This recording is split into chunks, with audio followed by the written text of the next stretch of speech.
Good morning friends.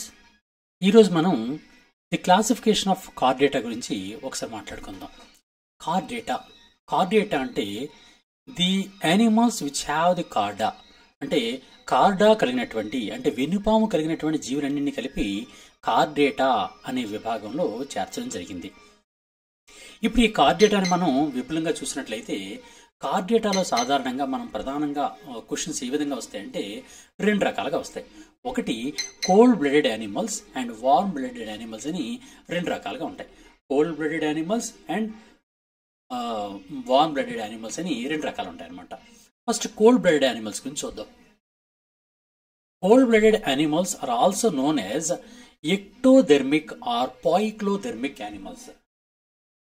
Cold blooded animals are also called as ectothermic or poikilothermic animals. వీటిని cold blooded animals ని ectothermic or ectothermic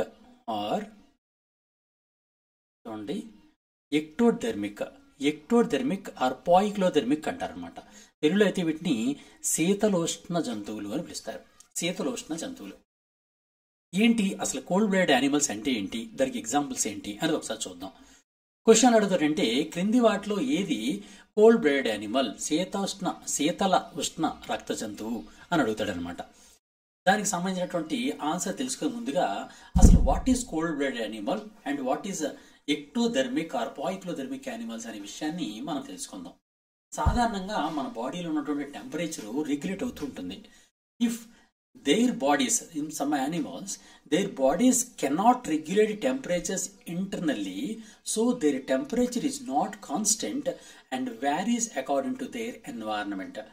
అంటే పర్యావరణంలో ఉన్నటువంటి ఉష్ణోగ్రతను బట్టి టెంపరేచర్ మారిపోతూ ఉండి, అంటే బాడీ టెంపరేచర్ మారిపోతూ ఉండి, బాడీ టెంపరేచర్ ఒక పర్ఫెక్ట్ గా ఒకే టెంపరేచర్ లేనటువంటి యానిమల్స్ ని కోల్డ్ బ్లడెడ్ యానిమల్స్ అంటారు.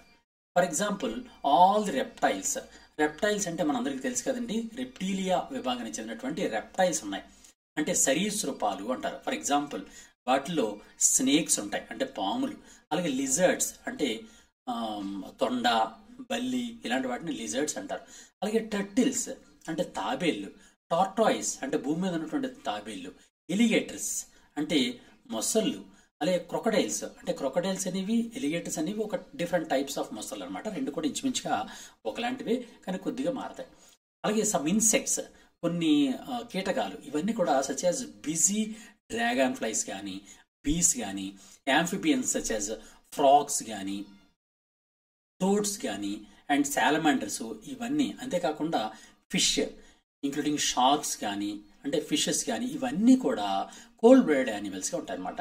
ఇక నేను చెప్దాం అనుకుంటున్న విషయం ఏంటి అంటే సాధారణంగా కార్డేటాలో మొదటి విభాగాన్ని ఏమంటారంటే ఫిషెస్ లేదా పైసెస్ అని పిలుస్తారు. పైసెస్ అంటే ఫిషెస్ అనమాట. All the fishes are cold blooded animals. ఈ కోల్డ్ బ్లడెడ్ యానిమల్స్ ని పాయిక్లోథెర్మిక్ యానిమల్స్ అని కూడా పిలుస్తారు. పాయిక్లోథెర్మిక్ యానిమల్స్ లేదా ఎక్టోథెర్మిక్ యానిమల్స్ అని పిలుస్తారు. ఎక్టోథెర్మిక్ యానిమల్స్ అంటారు. Fishes cold blooded animals and poikilothermic animals are ectothermic animals. అలాగే యాంఫిబియన్స్ ఉంటాయి, యాంఫిబియన్స్ కూడా కోల్డ్ బ్లడెడ్ యానిమల్సే. అలాగే రెప్టీలియా అంటే రెప్టైల్స్ కూడా కోల్డ్ బ్లడెడ్ యానిమల్సే. ఈ విధంగా ఫిషెస్, యాంఫిబియన్స్, రెప్టైల్స్ ఈ మూడు కూడా కోల్డ్ బ్లడెడ్ యానిమల్స్గా ఉంటాయి. ఇది కోల్డ్ బ్లడెడ్ యానిమల్స్ అంటే అర్థం ఏంటి, ఎన్విరాన్మెంట్ యొక్క టెంపరేచర్తో పాటు వీటి బాడీ టెంపరేచర్ కూడా మారిపోతుంటుంది. అంతేగాని స్పెసిఫిక్గా ఒకే టెంపరేచర్ ఎప్పుడు ఉండదన్నమాట. ఎన్విరాన్మెంట్ అనేది చల్లగా ఉంది అంటే వాటి బాడీ టెంపరేచర్ తగ్గిపోతుంది. అదే వేడిగా ఉన్నటువంటి ఉష్ణోగ్రత ఉందంటే వాటి బాడీ టెంపరేచర్ అనేది పెరిగిపోతూ ఉంటుంది అనమాట. ఆ విధంగా బాడీ టెంపరేచర్ అనేది ఎన్వైరన్మెంట్ యొక్క టెంపరేచర్తో పాటు మారిపోతూ ఉంటే those are called as cold blooded animals. ఇప్పుడు నెక్స్ట్ వార్మ్ బ్లడెడ్ యానిమల్స్ చూద్దాం.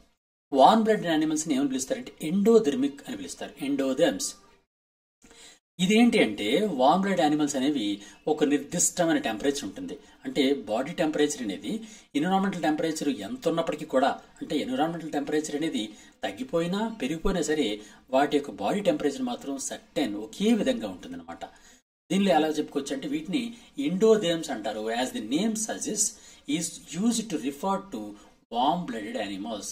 They are the animals who maintain a constant body temperature irrespective of the ambient temperature. Primarily, endothermic animals constitute birds and mammals of animal kingdom. However, some fish also are endothermic. ఇక్కడ సాధారణంగా ఏంటంటే birds and mammals ఇందాక చెప్పిన వాటిలో birds and mammals మిగిలిపోయాయి.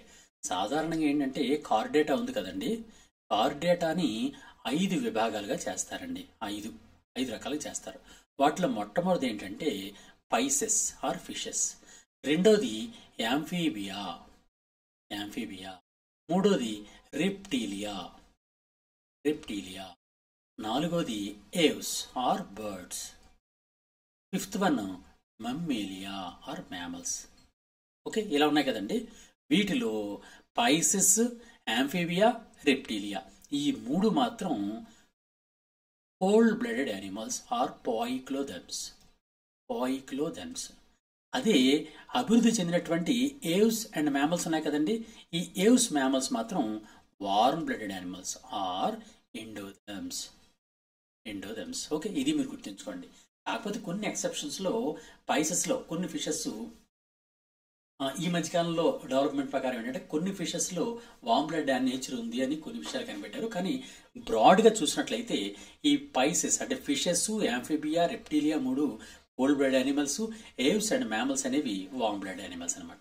ఇది మనకు వచ్చేటటువంటి general question. ఇది కాకుండా యామ్నియోట్స్ అని ఒక వర్డ్ వస్తూ ఉంటుంది కాంపిటేటివ్ ఎగ్జామ్స్లో. Amniotes are a clade of tetrapod vertebrates comprising the reptiles, birds and mammals.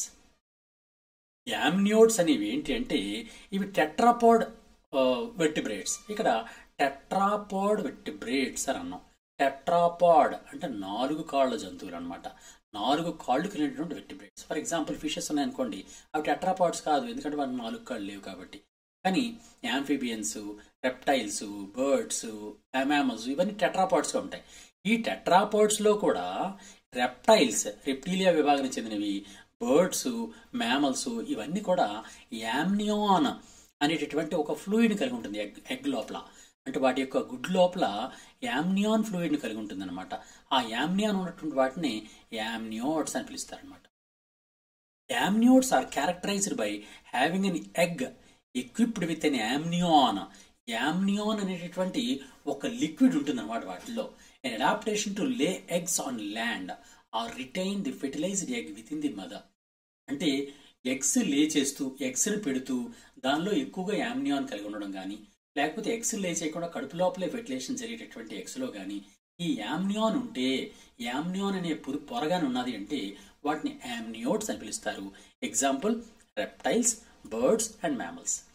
అలాగే మరో వర్డ్ ఉంటుంది, అదేంటంటే వివిపారస్ అండ్ ఓవిపారస్ అనే 2 రకాల యానిమల్స్ ఉంటాయి. ఓవిపారస్, ఇక్కడ మనం గుర్తుంచుకోవాల్సింది ఏంటంటే ఓవిపారస్ అనే ఒక యానిమల్స్ రకం చూసుకోవాలి. అలాగే వివిపారస్. అలాగే మరొకటి కూడా ఉంటుంది, దాన్ని ఏమంటారంటే ఓవివిపారస్ అంటారు. ఓవివిపారస్ ఇలా 3 రకాలుగా ఉంటాయి. అంటే ఎగ్స్ని లే చేయడాన్ని బట్టి యానిమల్స్ అనేవి 3 రకాలుగా ఉంటాయి అన్నమాట. ఓవిపారస్ అంటే ది యానిమల్స్ విచ్ లే ఎగ్స్, అంటే గుడ్లు పెట్టే వాటిని అన్నింటినీ కలిపి ఓవిపారస్ అని పిలుస్తారు. అంటే పిల్లలు పెట్టేటప్పుడు గుడ్లు రూపంలో పెడితే దాన్ని ఎగ్స్ని లే చేస్తుంటే వాటిని ఓవిపారస్ అంటారు. అంటే వాటిని తెలుగులో ఏమంటారు అంటే అండోత్పాదక జంతువులు. అలాగే రెండోది వివిపారస్. వివిపారస్ని ఏమంటారంటే తెలుగులో శిశుత్పాదక జంతువులు అంటారు. శిశుత్పాదకం అంటే పిల్లల ఖండం అనేది డైరెక్ట్గా పిల్లలనే కనిస్తుంటుంది, అంతేగాని ఇంక ఎగ్స్ ఉండవు. ఎగ్స్ లేకుండా డైరెక్ట్గా పిల్లలనే కంటూ ఉంటుంది. వాటిని వివిపారస్ యానిమల్స్ అంటారు. ఫర్ ఎగ్జాంపుల్ ఓవిపారస్ ఉందనుకోండి, ఓవిపారస్ బర్డ్స్ అన్ని కూడా ఓవిపారస్ అంటే పక్షులన్నీ కూడా ఓవిపారస్ అంటే అండోత్పాదక జీవులు. వివిపారస్ ఏంటి? డెవలప్డ్ మ్యామల్స్ ఉన్నాయి కదండి, డెవలప్డ్ మ్యామల్స్. ఈ డెవలప్డ్ మ్యామల్స్ అన్ని కూడా శిశోత్పాదక జీవులు లేదా వివిపారస్ యానిమల్స్. అలాగే కొన్ని వివిపారస్ యానిమల్స్ ఉంటాయి, వాటి గురించి కూడా ఒక్కసారి మనం మాట్లాడుకుందాం. అది ఏంటి అంటే సాధారణంగా బర్డ్స్ అనేవి ఎగ్ లేయింగ్ ఓవిపారస్ అని చెప్పాను, మ్యామల్స్ అనేవి వివిపారస్ అని చెప్పాను కదండి. మ్యామల్స్లో 3 రకాలు ఉంటాయి. 3 రకాలు మ్యామల్స్, 3 రకాలు. ప్రోటోథీరియా ప్రోటోథీరియా, థీరియా, అలాగే మెటాథీరియా అండ్ యూథీరియా అని 3 రకాలుగా ఉంటాయన్నమాట. యూథీరియా అని 3 రకాలు ఉంటాయి. ప్రోటోథీరియా, మెటాథీరియా, యూథీరియా అని మ్యామల్స్ 3 రకాలు. ప్రోటోథీరియా యానిమల్స్ ఏంటి అంటే ఇవి అండర్ డెవలప్డ్ మ్యామల్స్ అనమాట. ఈ ప్రోటోథీరియా మ్యామల్స్ కూడా ఎగ్సే పెడుతూ ఉంటాయి. ఎగ్ లేయింగ్ మ్యామల్స్ అంటారు వీటి. ఎగ్ లేయింగ్ మ్యామల్స్ అంటే సాధారణంగా క్షీరదాలన్నీ కూడా పిల్లలే పెడతాయి మనందరికి తెలిసినంత వరకు. కానీ గుడ్లు పెట్టేటటువంటి క్షీరదాలు కూడా ఉన్నాయి. మ్యామల్స్లో ఎగ్ లేయింగ్ మ్యామల్స్ కూడా ఉన్నాయి. అంటే గుడ్లు పెట్టే క్షీరదాలు ఉన్నాయన్నమాట. గుడ్లు పెట్టే క్షీరదాలు, ఇవి క్షీరదాలే కానీ గుడ్లు పెడుతూ ఉంటాయి అన్నమాట. అదొక స్పెషాలిటీ. ఈ మ్యామల్స్ లో ఉన్నటువంటి మొట్టమొదటి మ్యామల్ అయినటువంటి ప్రోటోథీరియన్స్ యొక్క స్పెషాలిటీ ఏంటంటే these are the egg laying mammals. అందువల్ల అవి కూడా ఓవిపారస్ యానిమల్స్ అనమాట. ఫర్ ఎగ్జాంపుల్, దానికి ఎగ్జాంపుల్గా ఏం చెప్పొచ్చు అంటే టాకీ గ్లాసెస్ అంటారు. టాకీ గ్లాసెస్, ఎకిడ్నా అంటారు. ఎకిడ్నా దీన్ని డక్ బిల్డ్ ప్లాటిపస్ అని కూడా పిలుస్తారు. Duck billed platypus, duck bill platypus. ఈ టాకీ గ్లాసెస్ కానీ, ఎకిడ్నా, డక్ బిల్ ప్లాటిపస్ ఈ జంతువులన్నీ కూడా మన ఆస్ట్రేలియా, న్యూజిలాండ్ ఇలాంటి దేశాల్లో పెద్ద పెద్ద చీమల పుట్టలు ఉంటాయి అడవుల లోపల, ఫారెస్ట్ లోపల. ఈ చీమల పుట్టలు పెద్ద పెద్దగా ఉండి చిన్న హోల్ కలిగి ఉంటుంది. ఇలాంటి దగ్గరికి ఈ tachyglossus, echidna, duck bill platypus వెళ్ళి వాటికి పొడవైన మూతి ఉంటుంది. ఆ మూతి సహాయంతో ఆ మూతితో చీమల పొట్టలోకి మూతి పెట్టి గట్టిగా వెనకకు లాగుతాయి అనమాట. లాగడం వలన ఈ గట్టిగా వెనక లాగడం వల్ల లోపల ఉన్నటువంటి చీమలన్నీ కూడా దీని నోట్లోకి వచ్చేస్తాయి.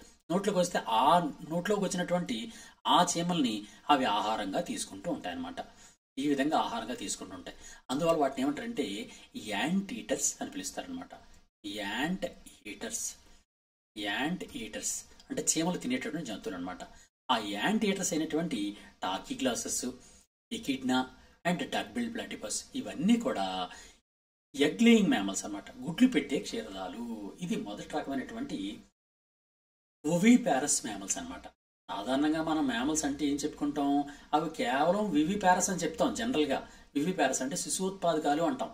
కానీ మ్యామల్స్లో కూడా గుడ్లు పెట్టే క్షీరదాలు ఉన్నాయి. అలాగే ప్రోటోథీరియా మనం చెప్పుకున్నాం కదండి. ఇప్పుడు నెక్స్ట్ యూథీరియా చెప్పుకుందాం. లాస్ట్ది మధ్యలో దాని తర్వాత చెప్తాను. యూథీరియా మొదటి చెప్తా. యూథీరియా అంటే డెవలప్డ్ మ్యామల్స్. ఫర్ ఎగ్జాంపుల్ ఆవులు, గేదెలు, పశువులు, మనుషులు వీళ్ళందరూ కూడా యూథీరియా విభాగానికి చెందినవి.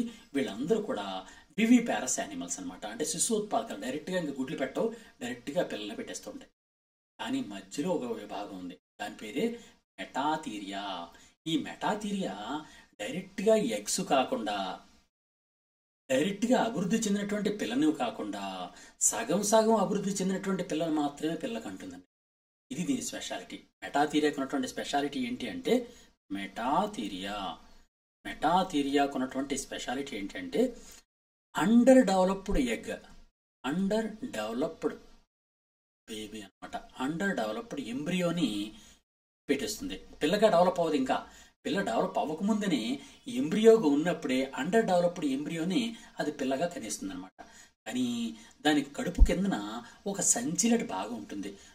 దాని కడుపు కిందన ఒక సంచిలాంటి భాగం ఉంటుంది. ఇలా దాని కడుపు కిందన ఉన్నటువంటి సంచిలాంటి భాగం, ఇలా 2 కాళ్ళు ఇలా ఉంటే, ఇలా ఒక యానిమల్ ఉందంటే దాని కడుపు కిందన ఒక సంచిలాంటి భాగం ఉంటుంది. ఆ సంచి లోపల ఈ బేబీని, అండర్ డెవలప్డ్ బేబీని పెట్టుకుంటుంది అనమాట. ఈ సంచిని ఏమంటారంటే మార్సూపియల్ పౌచ్ అని పిలుస్తారు. ఈ మార్సూపియల్ పౌచ్ లోపల ఆ అండర్ డెవలప్డ్ ఎంబ్రియోని పెట్టుకొని అది పెరిగి పెద్దదయ్యేంత వరకు కూడా ఆ సంచిలో ఉంచుకుంటుంది అనమాట. ఇవి ఎగ్జాంపుల్ ఏంటంటే మార్సుపీలియా, లేదా దాన్నే కంగారు అంటాం.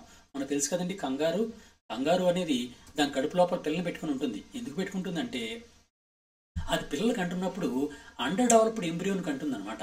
అంటే అటు పూర్తిగా ఎగ్గా కాకుండా ఇటు పూర్తిగా పిల్లని కాకుండా సగం అభివృద్ధి చెందినటువంటి పిల్లలకు అంటుంది. కాబట్టి వాటిని ఏమంటారంటే వివిపారస్ యానిమల్స్ అంటారనమాట. ఓవి అంటే ఓవిపారస్, వివిపారస్ అంటే పిల్లలు అనేవి.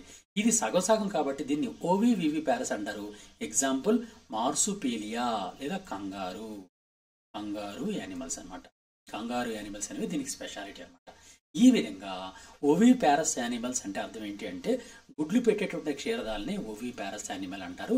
The trait of egg laying animal is known as oviparity. Oviparity అంటే అర్థం ఏంటంటే గుడ్లు పెట్టడము అని అర్థం అనమాట. అది ఆ విధంగా ఓవి పారస్ యానిమల్స్ ఉంటాయి. నెక్స్ట్ వన్ వివి పారస్ యానిమల్స్. వివి పారస్ యానిమల్స్ అంటే అర్థం ఏంటి? శిశుోత్పాదక జీవులు అంటారు మన తెలుగులో శిశుోత్పాదకము అంటే శిశువుల్ని డైరెక్ట్గా పెడుతూ ఉంటాయి. పిల్లల్నే కనేస్తూ ఉంటాయి అనమాట.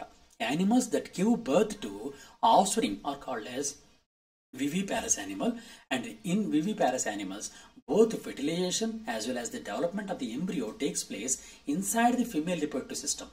ఇప్పుడు ఈ శిశుోత్పాదక జీవులన్నింటిలో కూడా ఫెర్టిలైజేషన్ కానీ ఎంబ్రియో డెవలప్మెంట్ కానీ ఎక్కడ జరుగుతుంది అని అంటే ఆ స్త్రీ జీవి యొక్క కడుపు లోపల రిప్రొడక్టివ్ సిస్టంలోనే జరిగిపోతూ ఉంటుంది అనమాట. ఇది మనం గుర్తుంచుకోవాల్సినటువంటి పాయింట్.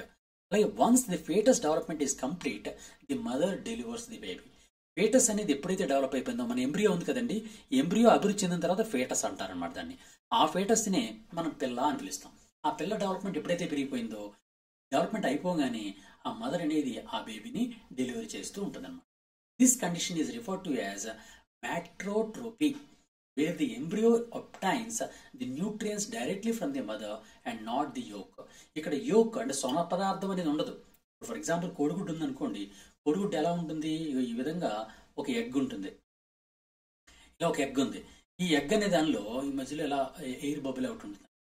ఇక్కడ మధ్యలో మనం తెలుసు పసుపు రంగులో ఉన్నటువంటి ఎల్లోయిష్ మెటీరియల్ ఉంటుంది. అలాగే చుట్టూ కూడా యోక్ ఉంటుంది. యోక్ అంటే సొన పదార్థం.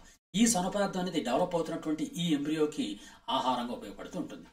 కానీ మ్యామల్స్ లో చూస్తే, మ్యామల్స్ లో ఈ బేబీ అనేది డైరెక్ట్ గా తల్లి కడుపులోనే ఉండిపోయి, తల్లి కడుపుకి ఫర్ ఎగ్జాంపుల్ తల్లి ఇలా ఉందనుకోండి, తల్లి నడుము ఇలా ఉందనుకోండి, తల్లి కడుపు అనేది ఇలా ఉంది. ఇలా ఉన్నప్పుడు ఈ తల్లి కడుపులోనే ఈ బేబీ ఉంటుంది. అంటే తల్లి కడుపుకి అటాచ్ అయి ఉంటుంది కాబట్టి తల్లి నుంచి వచ్చినటువంటి ఆ బ్లడ్ నుంచి వచ్చినటువంటి న్యూట్రియంట్స్ ని ఈ పిల్ల తీసుకుంటూ ఉంటుంది. అందువలన there is no necessity to have the yolk sac. ఈ యోక్ లేదా సొన సంచి అనేది ఉండవలసినటువంటి అవసరం లేదు. అందులో మ్యామల్స్ లో లేదా వివిపారస్ యానిమల్స్ లో యోక్ సాక్ అనేది అంతగా అభివృద్ధి చెంది ఉండదు. సొన సంచి అనేది ఎక్కువ అభివృద్ధి చెంది ఉండదు. ఎందుకంటే డైరెక్ట్ గా తల్లే దానికి పిల్లకి కావాల్సినటువంటి న్యూట్రియంట్స్ ని అందిస్తూ ఉంటుంది కాబట్టి. ఇది ఈ విధంగా ఈ వివిపారస్ యానిమల్స్ కింద హ్యూమన్ బీయింగ్స్ అంటే మనుషులు, డాగ్స్, క్యాట్స్, ఎలిఫెంట్స్ ఇవన్నీ కూడా వివిపారస్ యానిమల్స్ కింద మనం చెప్పుకోవచ్చు అనమాట. ఇది బ్రీఫ్ గా ఈ లెసన్ లో, కార్డేటా లెసన్ లో వచ్చినటువంటి కొన్ని ఇంపార్టెంట్ అయినటువంటి ఎబ్రివేషన్స్. అంటే సాధారణంగా ఎబ్రివేషన్ ఇచ్చి కింద వాటిలో ఇది ఏంటి అది ఏంటి అని అడుగుతుంటాడు అనమాట. అందువల్ల ఎబ్రివేషన్ మాత్రమే ఇప్పుడు చెప్పడం జరిగింది. నిజమైనటువంటి క్లాసిఫికేషన్ అనేది ఇప్పుడు నెక్స్ట్ క్లాస్లో మనం చెప్పుకుందాం. సాధారణంగా మనం చెప్తున్నటువంటి ప్రతిదీ కూడా కాంపిటేటివ్ ఎగ్జామ్లో గతంలో వచ్చినటువంటి ఎగ్జామ్స్లో వచ్చినటువంటి ప్రశ్నలు మాత్రమే. మనం గతంలో వచ్చినటువంటి ప్రశ్నల ఆధారంగానే ఇవన్నీ కూడా నేను డిజైన్ చేసి మీకు ఇవ్వడం జరుగుతుంది. అందువల్ల మీకు ఏమైనా డౌట్ ఉంటే ఇమ్మీడియట్గా నాకు కామెంట్ రూపంలో తెలియజేయండి. మీకు ఇమ్మీడియట్గా మీకు రెస్పాన్స్ ఇస్తాను. అండ్ కొత్త వీడియో కూడా నేను చేయడానికి ప్రయత్నం చేస్తాను. మన ఏకలవ్య కరెంట్ అఫైర్స్ వీడియోస్ గురించి మీ మిత్రులందరికీ తప్పనిసరిగా తెలియజేసి మన ఏకలవ్యని మరింత ఎక్కువ మంది పిల్లలకి అందే విధంగా చేస్తారని కోరుకుంటూ, మీరు ఎవరైనా సరే మన గాంధీవం యాప్ను డౌన్లోడ్ చేసుకోకపోతే ప్లేస్టోర్ నుంచి GANDEEVAM గాంధీవం అని టైప్ చేసి గాంధీవం యాప్ను డౌన్లోడ్ చేసుకోండి. మొత్తం ఆల్ కరెంట్ అఫైర్స్ సంబంధించినటువంటి గైడెన్స్ కూడా మీకు దానిలో అందుబాటులో. All the best. God bless you.